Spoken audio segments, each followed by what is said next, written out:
Today, magluluto tayo ng adobong tokwa at kangkong. Fry muna natin ang tokwa.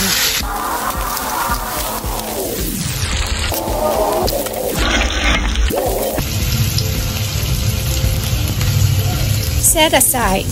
Mag-isa na tayo. Luya, bawang, sibuyas. Ilagay na natin ang tokwa. Paminta, toyo at saka oyster sauce.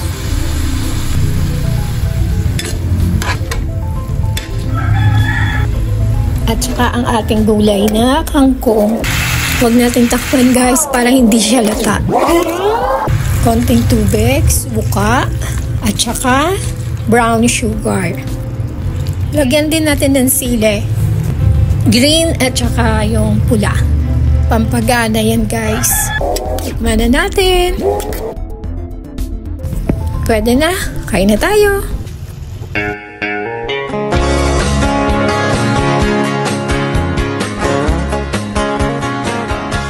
Wherever you go.